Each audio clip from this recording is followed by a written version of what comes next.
The Super Bowl is America's biggest annual sporting event. Each year, over 100 million TV viewers tune in for the big game, making the Super Bowl 9 of the 10 most watched American TV programs of all time, and hosting it has become as American as watching it. Many Super Bowl host committees believe that popularity can mean just one thing: big profit for the city. Committees and the NFL claim that the game can spur $300 to $500 million of spending in a host city. For example, in 2018, Minnesota's host committee reported that Super Bowl 52 brought in $450 million to its half of the Twin Cities. But sports economists, including Victor Matheson, are skeptical. If someone claims, look, this event is $300, $400, $500 million, what an economist would say is prove it. In fact, when Matheson crunched the numbers, he found that the Super Bowl brings in between $30 and $130 million, a fraction of what the host committees and the NFL claim. Here's why hosting the Super Bowl isn't as valuable as people think. So what does it cost to host a Super Bowl?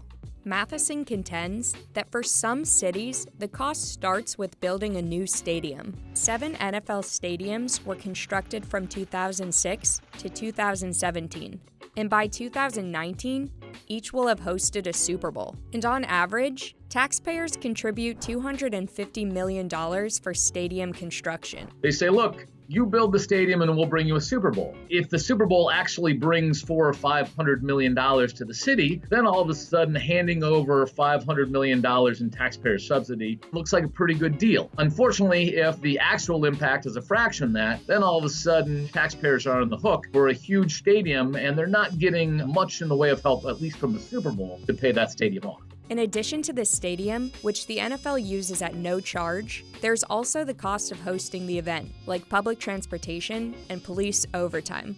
For example, in 2014, New Jersey gave the NFL an $8 million tax break, and NJ Transit ended up with $5.6 million of losses transporting fans to and from the Super Bowl. But on top of that, the NFL requires additional expenses. Minneapolis' Star Tribune published the NFL's 153-page bid book that it obtained in 2014. The document lists millions of dollars worth of the NFL's specifications and requirements for host cities. The list includes parking spaces, hotel rooms, transportation, billboards, security, food, access to golf courses and bowling alleys, along with an exemption on paying city, state, and local tax.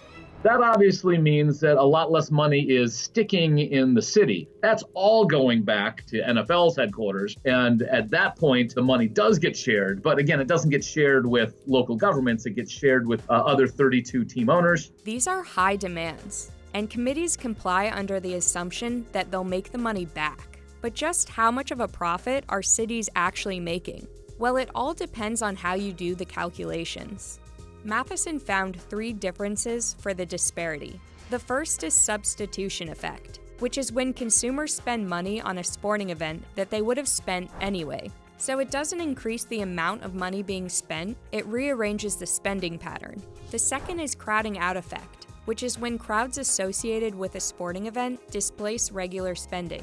So if the Super Bowl fills every hotel that would normally be 80% occupied, the NFL is only accounting for the 20% increase.